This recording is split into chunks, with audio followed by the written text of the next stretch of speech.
에서는요, 장자로 태어났습니다. 이 당시 장자로 태어났다는 건 뭐냐면 특별한 축복을 받았다라는 거예요. 첫 번째는 유산을 다른 형제보다 2배로 받습니다. 장자는. 두 번째는 가정의 제사장 역할을 감당하는 게 이게 장자입니다. 제사장 제도가 세워지기 전에는 장자가 아버지와 함께 가정의 제사장 역할을 감당을 해요. 이게 장자에게 주어진 특권입니다. 축복할 권한도 있죠. 영적인 권세를 가진 게 이게 장자예요. 세 번째는 하나님의 언약을 이어가는 주인공이 되는 거예요. 하나님의 언약을 이어가는 혈통이에요. 그래서 아버지가 가진 모든 영적인 축복이 장자에게로 다 넘어갑니다. 그러니까 장자의 축복이라는 게 굉장히 대단한 거예요. 자, 그런데 에서는 그 중요한 장자의 축복을 다 잃어버렸습니다. 자, 에서의 주장에 의하면 빼앗겼다라고 이야기합니다. 빼앗아갔다 이렇게 이야기를 해요. 첫 번째는 동생인 야곱이 자기 약점을 이용해서 장자권을 빼앗아갔다 이렇게 이야기를 해요. 30절과 31절 한번 볼까요? 같이 읽겠습니다. 시작. 야곱이 이르되 내가 피곤하니 그 붉은 것을 내게 먹게 하라 한지라. 그러므로 에서의 별명은 에돔이더라. 야곱이 이르되 형의 장자의 명분을 오늘 내게 팔라. 배고플 때, 자기가 배고플 때 야곱이 야비하게 팥죽 한 그릇을 자기를 속여서 장자권을 훔쳐갔다 이렇게 이야기를 하는 거예요. 어떻게 내가 배고플 때, 배고프 죽을라 그럴 때 그렇게 야비하게 그럴 수 있냐 이런 이야기예요. 자, 두 번째는 자기 어머니인 리브가가 눈이 보이지 않는 아버지 이삭을 속여서 장자의 축복을 빼앗아 갔다는 거예요. 어머니가 어떻게 이럴 수 있냐라는 거죠. 이삭이 자기에게 장자의 축복을 해주기 위해서, 에서에게 장자의 축복을 해주기 위해서 사냥해서 음식을 만들어 오라 그러잖아요. 그 이야기를 어머니 리브가가 엿들었습니다.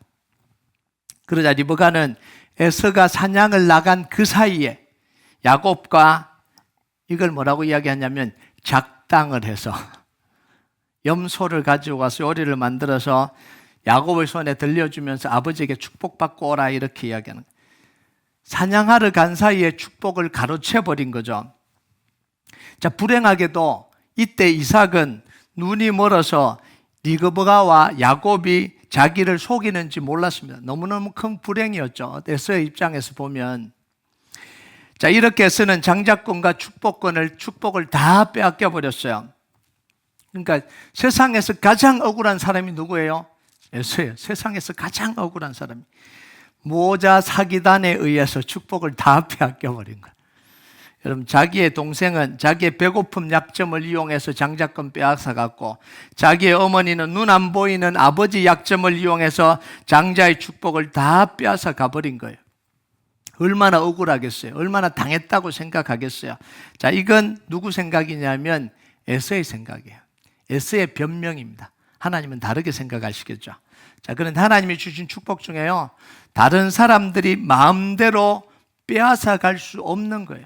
하나님의 축복은 다른 사람이 마음대로 못 빼앗아 갑니다. 내가 굳게 붙들고 있는데 빼앗아 갈 수 있는 방법이 없어요. 그래서 계시록 3장 11절에 보면 하나님이 이렇게 이야기하세요. 같이 읽겠습니다. 시작. 내가 속히 오리니 내가 가진 것을 굳게 잡아 아무도 내 면류관을 빼앗지 못하게 하라. 굳게 잡아서 빼앗기지 않게 하라는 거예요. 야곱이 아무리 장자권을 탐을 내도 에서가 그것을 소중하게 여기고 굳게 지켰다면 빼앗길 일이 없었다라는 이야기예요. 리브가가 아무리 속여도 에서가 하나님의 언약을 굳게 붙들었다면 빼앗기지 않았을 거라는 거예요. 에서는 장자의 축복을 속아서 빼앗긴 게 아니라 굳게 붙들지 않아서 스스로 잃어버린 거예요. 여러분, 에서가 장자권을 파는 장면을 좀 상세하게 좀 볼 필요가 있는데요. 에서가 사냥을 하고 돌아왔을 때 배가 고프잖아요. 몇 끼를 굶었는지는 모르겠습니다. 많이 굶어도 새끼는 안 굶었고 집 나갈 때는 먹었을 거 아니에요. 많이 굶어도 한 2끼 정도 굶었을 겁니다. 그때 야곱이 팥죽을 끓이고 있잖아요. 그 냄새가 에서의 식욕을 자극했습니다. 야곱에게 배고프니까 팥죽 한 그릇 달라 그래서 그럴 수 있잖아요. 줄 수 있잖아요. 충분히 줄 수 있잖아요. 근데 야곱이 그때 뭐라고 이야기를 해요? 장자권 팔면 주겠다는 거예요. 이 팥죽 한 그릇에 장자권 사라는 거예요. 여러분, 이게 말이 되는 이야기예요? 말도 안 되는 이야기를 지금 하고 있는 거예요. 야곱은 이런 말도 안 되는 이야기를 가지고 에서에게 지금 장자권을 딜을 하고 있는 거예요. 자, 문제는 뭐냐면 그거에 대한 에서의 반응이에요. 자, 이 32절과 33절 한번 볼까요? 같이 읽겠습니다. 시작. 에서가 이르되 내가 죽게 되었으니 이 장자의 명분이 내게 무엇이 유익하리요? 야곱이 이르되 오늘 내게 맹세하라. 에서가 맹세하고 장자의 명분을 야곱에게 판지라. 자, 뭐라고 이야기를 하냐면 내가 지금 죽게 되었으니 장자 명분 따위가 뭐가 소중하냐 이렇게 이야기를 합니다. 여러분, 한 끼 굶고 죽는 사람은 없어요. 두 끼를 굶어도 죽는 사람이 없어요. 이게 지금 가장법이죠. 자, 그런데 배고픔 때문에 장자의 명분을 너무 쉽게 팔아버려요. 맹세하라고 하니까 맹세까지 하고 장자의 명분을 팔고 팥죽 한 그릇 얻어먹습니다. 여러분, 이때는 뭘 해야 돼요? 화를 내야 되는 순간이잖아요. 말도 안 되는 소리를 하면 화를 내야 되는데 화를 내는 게 아니라 너무 쉽게 장자권을 넘겨요. 맹세하니까 맹세까지 합니다. 너무 가치 없이 취급하는 거예요. 이삭이 가진 장자권에 대한 인식이 야곱과 너무 달라도 너무 달랐다는 거예요. 야곱은요, 장자권을 빼앗기 위해서 호시탐탐 노리고 있는 거예요. 여러분, 팥죽 팔면서 갑자기 장자권이 나올 거라고 누가 생각을 했겠어요? 이걸 보면 야곱은 어떻게 해서라도 이 장자권을 한번 빼앗아 보겠다고 혈안이 돼 있는 거죠. 그래서 말도 안 되는 것으로 장자권을 거래를 하는 거예요. 자, 야곱이 얼마나 심각하냐면 맹세를 시킬 만큼 심각하잖아요. 판다 그러니까 맹세까지 하라 이렇게 이야기를 하는 거예요. 여러분, 장자권은요, 팥죽 한 그릇에 팔 수 있는 게 아니에요. 판다고 팔리는 것도 아니고요. 맹세한다고 그게 야곱의 것이 되는 것도 아니에요. 야곱이 그걸 몰랐을까요? 야곱이 그걸 모를 리가 없어요. 그럼에도 불구하고 장자권을 가지고 싶으니까 온갖 것을 다 하는 거예요. 자, 그런데 그것에 비해서 장자권을 지키려고 하는 이 에서의 노력은 너무 안일한 거예요. 이 장면을 딱 보고 난 뒤에 하나님이 뭐라고 말씀하셨냐면 이렇게 이야기를 하셨어요. 34절을 봅니다. 34절 같이 읽겠습니다. 시작. 야곱이 떡과 팥죽을 에서에게 주매 에서가 먹며 마시고 일어나 걸었으니 에서가 장자의 명분을 가볍게 여김이더라. 자, 이 장면을 딱 보고 아, 저 야곱 저거 참 나쁘네 이렇게 봐야 되는 장면이잖아요. 야, 이 비열하네 이렇게 봐야 되는 거잖아요. 하나님이 이 모든 장면을 다 보고는 야곱이 야비하게 속여서 장자의 명분을 가로챘다 이렇게 말하지 않고 뭐라고 이야기했어요? 에서가 장자의 명분을 가볍게 여겼다 이렇게 결론을 내려요. 여러분, 이것과 똑같은 일이 우리에게도 일어나고 있어요. 똑같은 장면이 지금도 반복되고 있습니다. 베드로전서 5장 8절 9절 한번 볼까요? 같이 읽겠습니다. 시작. 근신하라 깨어라 너희 대적 마귀가 우는 사자같이 두루다니며 삼킬 자를 찾나니 너희는 믿음을 굳건하게 하여 그를 대적하라. 이는 세상에 있는 너희 형제들도 동일한 고난을 당하는 줄 알미라. 자, 예수님이 십자가에서 죄와 사망과 사단의 권세를 다 꺾으셨습니다.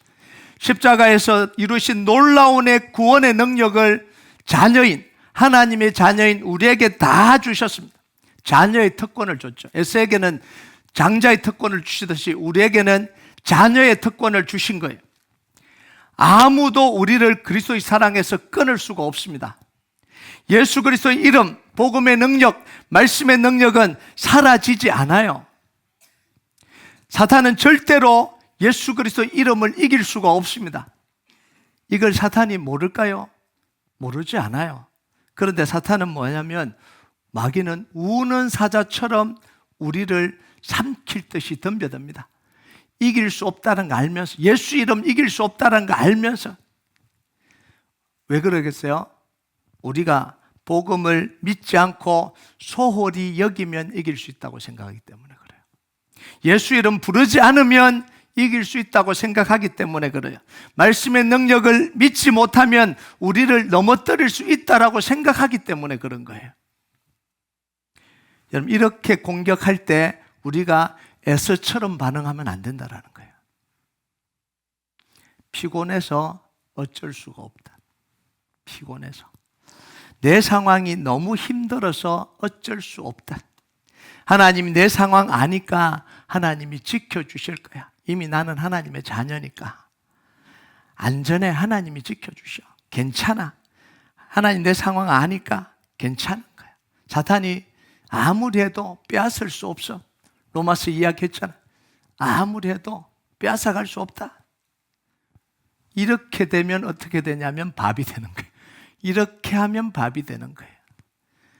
하나님 뭐라고 이야기해요? 믿음을 굳건하게 하여 대적하라 이렇게 이야기해요. 우는 사자처럼 삼킬 때 괜찮다, 어쩔 수 없다, 나는 하나님의 자녀니까 안전해. 그게 아니라 뭐 하라고요? 믿음을 굳건하게 하여 대적하라 이렇게 이야기합니다. 예수님의 이름의 능력을 알고 복음의 능력을 알면 적극적으로 사용하라는 거예요. 에스처럼 바보처럼 그렇게 하지 말고 공격해오면 빼앗아 가려고 그러면 지켜야 된다는 거예요. 적극적으로 지키고 사용해야 된다는 거예요. 여러분 야곱이요 장자권을 빼앗기 위해서 물불 안 가리고 달려들었습니다. 그런데 에서는 장자권을 지키기 위해서 어떤 적극적인 행동도 하지 않아요. 야곱은 장자권을 빼앗겨서 눈에 불을 켜고 달려드는데 에서는 배고프다고 팥죽 한 그릇에 장자권을 다 내어줘 버립니다. 자, 두 번째요. 에서는요 장자의 축복을 빼앗겼을 때도 그것을 되찾기 위해서 적극적으로 노력하지 않아요. 오히려 자기의 억울함을 풀기 위해서 야곱을 죽이려고 합니다. 장자권에 대한 관심이 없어요. 내 억울함을 야곱을 죽여서 풀어야 되겠다라는 거예요. 그러면서 장자의 상과는 더 멀어지는 선택을 해버리는 거예요. 하나님의 언약과는 더 멀어지는 선택을 해버리는 거예요. 죄를 짓는 방향으로 가버립니다.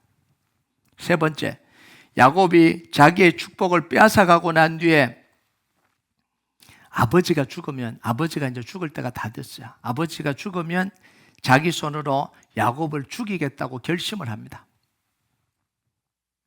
그때 이삭과 리브가가 야곱을 살리기 위해서 삼촌 집으로 피신을 시키거든요. 그 피신 시키면서 이 야곱과 아버지 야곱과 야곱이 아니 이삭과 어머니 리브가가 이 야곱을 축복해 주면서 하는 말을 엿들은 거예요. 자, 뭐라고 이야기하냐면 이렇게 이야기하거든요. 창세기 28장 6절 7절 같이 한번 읽어볼까요? 시작. 에서가 본즉 이삭이 야곱에게 축복하고 그를 바담 아람으로 보내어 거기서 아내를 맞이하게 하였고 또 그에게 축복하고 명하기를 너는 가나안 사람의 딸들 중에서 아내를 맞이하지 말라 하였고 또 야곱이 부모의 명을 따라 바담 아람으로 갔으며 아버지 이삭과 어머니 리브가에게 배신감을 느낀 거예요. 어떻게 내 장자권을 빼앗아 갔는데 야곱을 살리기 위해서 축복하면서 보낼 수 있냐라는 거예요. 그런데 축복하면서 보내는 게 뭐냐면 이런 내용을 이야기를 하거든요. 가나안 땅에서 아내를 취하지 말고 바담 아람으로 가서 너희 조상들 그 조상 중에서 그 가족 중에서 아내를 취해라. 이 말은 뭐가 포함되어 있냐면 에서처럼 이 가나안 땅의 여인을 취해서 근심거리가 되지 말고 조상들에게 가서 거기서 아내를 취하고 이렇게 이야기하는 거예요. 요걸 보고 에서가 선택한 행동이 다음에 나와요. 요걸 듣고 난 뒤에 이렇게 행동합니다. 창세기 28장 8절 9절 같이 읽겠습니다. 시작. 에서가 또 본즉 가나안 사람의 딸들이 그의 아버지 이삭을 기쁘게 하지 못하는지라 이 에서가 이스마엘에게 가서 그 본처들 외에 아브라함의 아들 이스마엘의 딸이요 너바뇨스의 누이인 마할랄을 아내로 맞이하였더라. 자, 에서의 선택이 뭐예요? 아버지 마음을 아프게 해야 되겠다는 거예요. 그래서 일부러 이스마엘의 딸인 마할랏을 아내로 삼습니다. 언약과는 전혀 관계없어요. 어떻게 하면 내 복수를 할까? 어떻게 하면 이 소원하게 하는 이 아버지의 마음을 아프게 할까? 장자의 명분에 대해서는 전혀 관심이 없어요. 이게 에서의 태도입니다. 그런데요, 요렇게 수동적인데 에서가 자기가 하고 싶은 일에 대해서는 굉장히 적극적입니다. 반항을 할 때 적극적이에요. 복수할 때만 적극적입니다. 장자로서의 역할, 하나님의 언약을 붙들고 하나님의 언약을 이어가는 데는 한 번도 적극적이지 않았던 이 에서가 자기가 하고 싶은 일을 할 때는 적극적입니다. 반항을 할 때는 적극적이에요. 죄를 지을 때는 적극적입니다. 언약과 다른 방향으로 갈 때는 적극적입니다. 그러니까 에서가요, 장자권을 빼앗긴 게 아니라 스스로 잃어버리는 길로 가고 있는 거예요. 자, 이것은요, 하나님이 두 사람이 야곱과 에서가 태어날 때 이미 하나님이 하신 말씀과 똑같아요. 창세기 25장 23절 같이 읽겠습니다. 시작. 여호와께서 그에게 이르시되 두 국민이 내 투중에 있구나. 두 민족이 내 복중에서부터 나누이리라. 이 족속이 저 족속보다 강하겠고 큰 자가 어린 자를 섬기리라 하셨더라. 여러분, 이게 드러나잖아요. 이게 사실이란 게 드러나 버리잖아요. 에스의 삶을 통해 이게 드러나 버리잖아요. 장자로 살아갈 수 없는 사람이었어요. 왜 에서는요, 장자로 태어나고도 장자권을 잃어버리고 야곱은 장자로 태어나지도 않았는데 장자 축복권을 얻은 이유가 뭐냐라는 거예요. 하나님이 정해놓아서 그런 거예요. 이건 운명론은 아니거든요. 방향이 문제예요. 삶의 방향이 문제예요. 야곱은 장자권을 가지고 태어나지 못했습니다. 그런데 오직 방향을 어느 쪽으로 잡아요? 장자권을 움켜잡는 방향으로 모든 방향을 설정합니다. 자기 인생의 모든 방향이 어디로 설정되냐면 그 장자권을 얻고 장자로 살아가는 그 모든 것에 인생의 방향을 다 맞췄어요. 그리고 그 모든 걸 다 조정했습니다. 결국 야곱은 장자권을 차지하고 장자의 삶을 살아가잖아요. 아브라함의 축복인 12지파를 세우는데 누가 사용되는 거예요? 이 야곱이 사용됩니다. 여러분, 수노보니게 여인도 이렇게 살아요. 자기 딸이 고침받기 위해서 예수님께 나오니까 예수님이 그러잖아요. 자녀의 떡을 던져서 개에게 주지 않는다, 이렇게 이야기를 하잖아요. 그러니까 받을 수 없는 거죠. 주어지지 않았던 거죠. 그런데 뭐라고 이야기를 해요? 개들도 주인의 상에서 떨어지는 부스러기를 먹습니다. 그 축복에 대한 갈망이 있는 거예요.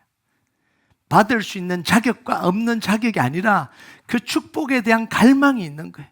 그러니까 개 취급하는데도 오로지 그곳에 향해서 가는 방향이 오로지 그곳이에요. 개에게는 안 준다 그러는데도 불구하고 좋습니다. 개에게는 안 주지만 주인에서 떨어지는 부석이라도 주잖아요. 그러니까 이 수로보네게 여인이 은혜를 얻습니다. 그런데 더 중요한 선언을 해주시잖아요. 이스라엘 중에도 이만한 믿음을 만나보지 못했다는 거예요. 이게 예수님의 선언이에요. 여러분, 그런데 에서는요, 장자인데도 불구하고 장자로의 삶의 방향을 정하지를 않아요. 그러니까 죄가 항상 옆에 있는 거예요. 유혹이 항상 옆에 있는 거예요. 방향을 정하지 않으니까 그 죄가 계속해서 따라다닙니다. 그리고 끊어낼 수가 없는 거예요. 그 모습이 어디냐면 창세기 26장 34절 35절이에요. 같이 읽겠습니다. 시작. 에서가 40세에 헷족속 부에리의 딸 유딕과 헷족속 엘론의 딸 바스맛을 아내로 맞이하였더니 그들이 이삭과 리브가의 마음에 근심이 되었더라. 장자로 살아가려면 이방인 여인하고 결혼하면 안 되잖아요. 방향이 정확해야 되는데 그 방향이 정확하지 않으니까 계속해서 이 이삭과 리브가의 근심이 되는 방향으로 가는 거예요. 그걸 끊어내지 못하고 계속 살아가는 거예요. 여러분, 에서의 인생은요, 항상 유혹이 따라다니는 인생입니다. 방향을 바르게 정하지 않으니까요. 그래서 결국은 그 죄의 유혹에 다 무너지는 거예요. 왜냐하면 하나님의 언약도 알지 못하고 하나님이 주신 이 장자의 특권의 권리도 알지 못하고 그걸 사용하지도 못하고 계속 방황하고 있는 거예요. 여러분, 이삭이요, 속아서 야곱에게 축복해 줬어요. 속아서 야곱에게 축복해 줬잖아요. 자, 그러면 알게 됐을 때 그 축복을 취소할 수 있을까요? 없을까요? 상식적으로 취소할 수 있잖아요. 상식적으로. 이게 지금 야곱에게 축복한 게 아니라 에스에게 축복한다고 하고 장자의 축복을 했는데 속인 거잖아요. 충분히 취소할 수 있다라고 봐요. 그런데 왜 취소를 안 했을까요? 이삭이 왜 취소를 안 했을까요? 에스는 장자로 살 수 없다고 생각했기 때문에 그래요. 그러니까 그냥 넘어가는 거예요. 하나님이 말씀하신 것도 있고, 에스가 사는 삶을 보니까 아무리 장자로 축복을 해도 방향 자체가 장자로 살 수 없는데 축복하면 뭐예요? 그러니까 축복하지 않은 거예요. 취소하지 않은 거예요. 그냥 야곱이 장자로 살아가도록 허락한 거예요. 그게 이삭의 선택이었습니다. 여러분, 그런데요, 야곱의 인생은요, 은혜가 따라다녀요. 에스의 인생은 계속 죄의 유혹이 따라다니는데 야곱의 인생은요, 은혜가 따라다닙니다. 여러분, 인생이 다르다는 거예요. 여러분, 한 사람의 인생이 계속 죄의 유혹이 따라다닌다고 생각해 보세요. 얼마나 힘들겠어요. 그런데 이 야곱의 인생은 은혜가 따라다녀요. 야곱의 인생은 그렇다고 평탄한 건 아니었습니다. 아주 험난했어요. 자기 말로 뭐라고 이야기해요? 험악한 세월을 보냈다는 거예요. 조상들보다 몇 배나 더 힘들었다라는 거예요. 자, 그런데 순간순간 하나님의 은혜가 따라다닙니다. 삼촌의 집으로 갈 때 베델에서 하나님이 만나주시잖아요. 여러분, 도망자가 된다라는 건요, 정말 비참한 거예요. 어머니, 아버님을 떠나야 된다는 건 이건 비참한 거예요. 그 시대에요, 이거 가족을 떠난다라는 건요, 다 잃어버리는 거 마찬가지예요. 비참하게 도망가다가 지쳐 쓰러서 자잖아요. 그런데 하나님이 은혜를 주시잖아요. 나타나서 뭐라고 이야기를 해요? 내가 너와 함께 하겠다는 거예요. 내가 내게 약속한 걸 다 이룰 때까지 떠나지 않겠다는 거예요. 삼촌 나발의 집에 가서 다시 돌아올 때까지 나는 너를 지킬 거라는 거예요. 은혜를 주시잖아요. 삼촌의 집으로 갔을 때도 20년 동안 10번이나 속였습니다. 사기꾼이거든요. 라반이 사기꾼이에요. 여러분, 20년 동안 품삯을 10번이나 속였습니다. 품삯을 10번이나 속였다는 건 조금 뺏어간 게 아니라 벌어놓은 거 다 빼앗아갔다는 거예요. 10번이나 벌어놓은 거 다 빼앗아간 거예요. 그럼에도 불구하고 하나님이 이 야곱에게 은혜를 주시잖아요. 그 사기꾼 속에서도 나올 때 뭐예요? 2때나 이루도록 그 재물을 다 챙겨서 나오도록 하나님이 은혜를 주시잖아요. 약복강에서 에스를 만날 때도 하나님이 은혜를 주시잖아요. 죽지 않도록. 야곱은요, 적극적으로 붙들었습니다. 언약을 끝까지 붙들었어요. 이게 야곱의 인생입니다. 야곱의 인생은 방향이 딱 정해졌어요. 그냥 하나님의 이 장자의 축복을 붙들고 장자로 살아가는, 장자의 인생을 계속해서 살아가는 거예요. 그러니까 하나님이 그 야곱을 쓰실 수밖에 없는 거예요. 축복할 수밖에 없는 거예요. 여러분, 우리 인생은요, 예수 그리스도의 복음을 알고 하나님의 자녀가 돼서 그러면 어느 방향으로 걸어가야 되냐는 거예요. 어느 방향으로 적극적으로 가야 되냐는 거예요.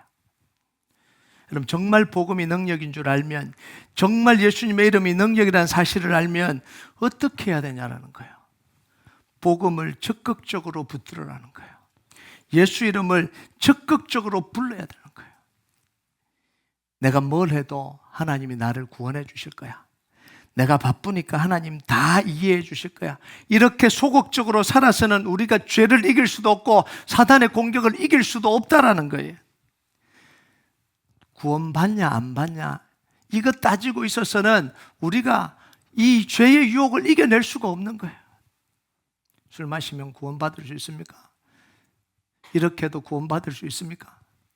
이 질문이 수준이 뭐냐면 딱 에서의 수준인 거죠. 하나님 지켜주실 거야. 장자니까 괜찮을 거야. 그러니까 오늘날 다 빼앗기고 살아가는 거예요. 크리스찬들이 능력을 다 빼앗기고 살아가는 거예요. 예배의 능력 다 빼앗기고 살아가는 거예요. 크리스찬인데 다 빼앗기고 살아가잖아요. 기도의 능력 다 빼앗기고 살아가잖아요. 말씀의 능력 다 빼앗기고 살아가잖아요. 하나도 능력 없는 억지로 나와 예배 드리는 이 인생이 이게 크리스찬의 모습이 되어버린 거죠. 수많은 사람들이 모여서 있는데 주일날 예배 한번 억지로 지키고 사는 게 이게 크리스찬들의 모습입니다. 하나님이 주신 특권이 뭔지도 모르고 복음의 능력이 뭔지도 모르고 그 능력을 사용하지도 않고 적극적으로 하는 건 뭐냐면 내가 하고 싶은 건 적극적으로 하고 죄를 짓는 건 적극적으로 하고 정말 복음의 능력을 사용해야 될 그때는 무기력한 사람들이 되어버리는 거죠. 장자권을 다 잃어버린 에서처럼 살아가는 거죠. 여러분, 우리가 알아야 되는 건 뭐냐면 하나님이 주신 이 특권이 뭐냐라는 거예요. 우리에게 복음의 능력 주시고 기도의 특권 주시고 말씀의 약속 주시고 예수 이름 부를 때에 능력 주시고 성령님 우리와 함께 해주시고 이걸 우리가 적극적으로 사용하고 살아라는 거예요. 그러면 힘들면 뭐 하는 거예요? 힘든 일을 기도하면서 하나님께 맡게 되는 거예요. 힘들어서 하나님이 봐주실 거야 이게 아니라 힘든 일을 기도로 힘을 얻어야 되잖아요. 이 말은 무조건 기도에 참석해라 이런 이야기가 아니에요. 무조건 새벽기도 참석해라 이런 이야기가 아니에요. 힘들면 하나님이 봐주실 거야 괜찮겠지 아니요. 그 힘든 일을 기도로 힘을 얻는 방법을 알아야 되는 거예요. 바쁜 일을 하나님의 도우심과 지혜와 능력을 구하면서 그 일을 감당해야 되는 거잖아요. 장애물을 만나면 물러서지 말고 적극적으로 기도하며 싸워 이겨야 되는 거예요. 그럼 하나님이 응답하실 때까지 포기하지 마시기 바랍니다. 장애물이 놓여 있으면 그 장애물이 치워질 때까지 포기하지 말고 기도하세요. 여러분, 단 하나 하지 말아야 될 게 뭐냐면 기도를 절망으로 끝내지 말아라는 거예요. 수많은 그리스도인들이 기도를 시작했는데 절망으로 끝내버립니다. 응답 안 되는 거야. 나는 기도해봐도 안 되는 거야. 이렇게 기도에 대한 패배감을 가지고 사는 사람들이 무지무지 많습니다. 그래서 절대 여러분 기도를 시작했으면 기도를 절망으로 끝내지 마세요. 이건 절대로 하지 말아야 되는 거예요.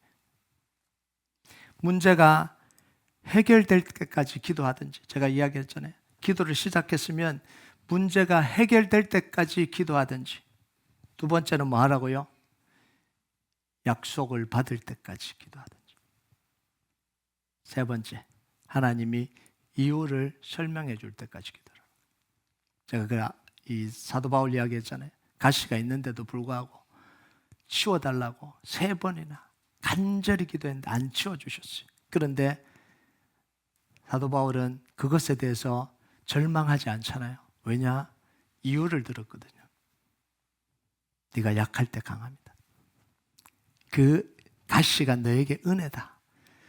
그걸 들었잖아요. 이유를 들었잖아요.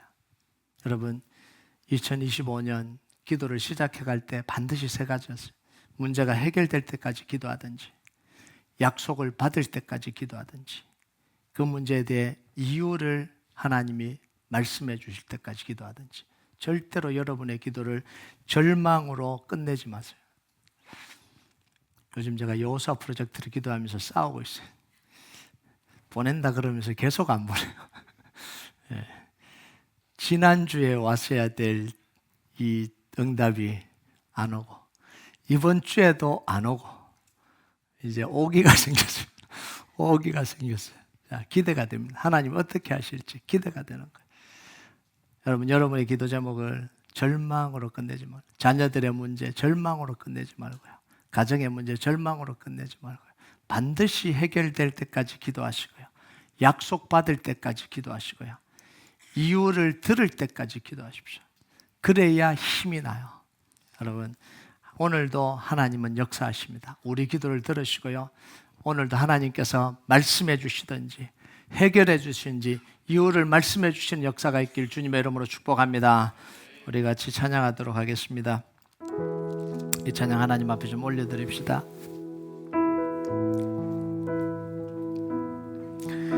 내게로부터 눈을 들어 주를 보기 시작할 때 주의 일을 보겠네. 내 작은 마음 돌이키사 하늘의 꿈꾸게 하네. 주님을 볼 때 모든 시선을 주님께 드리고 살아계신 하나님을 느낄 때 내 삶은 주의 역사가 되고 하나님이 일하기 시작하네. 우리가 이 고백 하나님 앞에 좀 같이 올려드리겠습니다.